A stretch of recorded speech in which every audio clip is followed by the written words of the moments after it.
Hello everyone, Miss Carrie here from Miss Carrie's Creations. The scrapbook page I'm creating today has a delicate floral design that I created using a few of the cut files from Hip Kit Club. I'm working with the June main kit, which has some great summer textures and patterns. I will also be using some chunky chipboard pieces from the embellishment kit and a few of the cut files from the Hip Kit site. Today I'm working with the June main kit from Hip Kit. As you can see, there is a wonderful diversity of patterns and prints here. Some are more outdoorsy, while others give off a beautiful summer vibe. Included in this kit are some printed fabric stickers, glitter phrases, puffy alphabet stickers, ephemera, and double-sided envelopes. All of these coordinate beautifully with the patterns and prints. Here are the items I've selected from the kit to use on today's layout. I have already cut out 2 cut file images. This larger delicate piece is the April 2023 wildflower border. I cut this from white cardstock using the delicate cardstock settings on my Cricut. The second one is a notebook border from the May 2023 Decorative Borders collection. This was cut from Vacay Orange. Cricut does not cut wider than 11.5 inches on a standard mat, and since I want this to span the length of my page, I had to create 2 separate cuts. Many of the cut files on the HipKit site are exclusive for HipKit members, but there are quite a few that are free for anyone who registers on the site. In the description below, you will find a link to the cut files I'm using today in the list of supplies and a link to the Hip Kit Club site. I will be using a complementary color palette for this page because my daughter is wearing a cute pair of blue overalls and she's wearing a cute set of daisy earrings. I always like to make my photo the focal point of the page, which means choosing colors that make it stand out. On the far right, I'm using a strip of Big Dreamer pattern, and next to that, I've added a floral strip from the Go Wild pattern. With such a bold collection of color, I'm going to leave the majority of this page white so that your eyes don't get overwhelmed. On the far left, I'm going to create a floral pattern so that I can bring in some texture without color. When you have delicate cuts like these wildflowers, it can be difficult to glue them in place. So I'm going to share a few tips to help you. As you can see, I have added some liquid adhesive to a bowl and I'm mixing in a small amount of water. You don't want to add too much water or it will lessen the effectiveness of the glue. I mix it together with the end of a paintbrush, but you can use whatever you have. Just make sure to rinse it off when you're done. To apply the adhesive, I'm using a foam blender. This is one that I have set aside specifically for adhesive.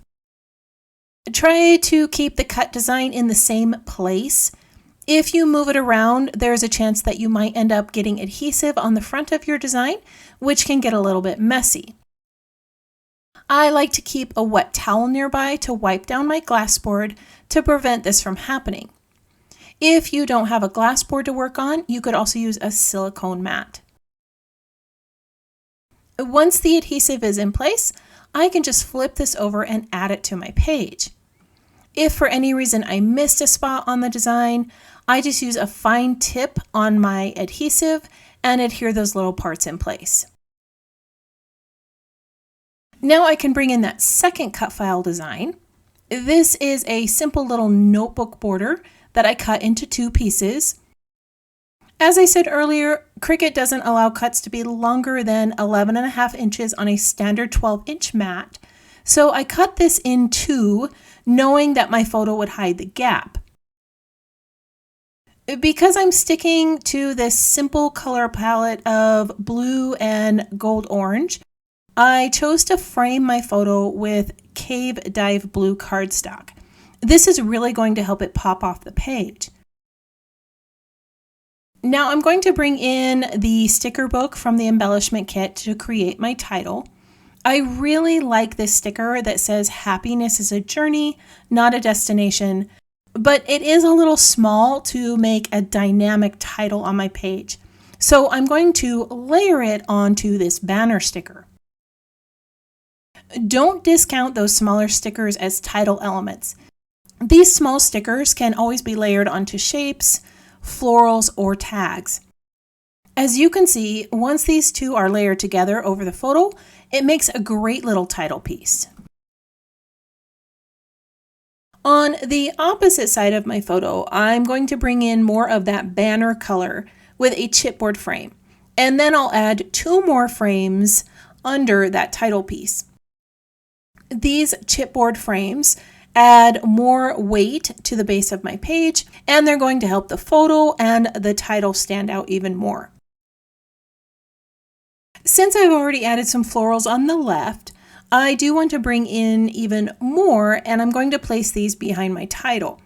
This is a large chipboard element that has some blue and orange hues with a diamond shape. Above the title, I'm going to tuck this little boho rainbow, and I'm going to add more florals on the right. At this point, I realize that I'm starting to create an asymmetrical layout. So I am going to need to add some more elements to the top of the page and balance out this design. I'm going to layer another floral element and a chipboard button with some twine. The button mimics the pattern and shape of the boho rainbow at the lower part of the page. Now that I have 2 circle pieces at the top, I want to bring in a third. This button does have more of a golden orange hue, which matches the other elements on the page and goes along with that complementary color scheme. Now I just need to add a few more floral layers near the base of the page. As I grab these florals from the sticker sheet, I would love it if you tap that subscribe button and let me know that you're new here. If you're already a subscriber, go ahead and let me know that you're enjoying today's project by tapping the thumbs up icon or leaving a comment below. This sticker pack also has a great set of borders, which I'm going to use to finish off the left side of the page. Now, they're not long enough to fill an entire length of a page, but to be honest, I like how this partial border looks.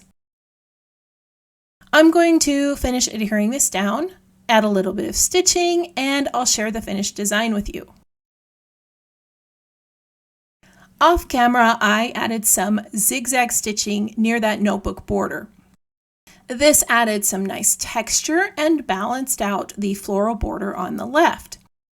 I also felt like this area of the page needed some more blue. I had a blue floral here and here, so I brought in some more with this 3-dimensional heart sticker that says together. Not only did it bring in more of that hue, it also balanced out my asymmetrical design. I'm going to share a few close-ups of this layout so that you can see all the lovely details. Today's project involved discovering ways to use cut files on your page with a complementary color scheme. Adding cut file elements to your June hip kit gives you the freedom to customize your page in unique ways.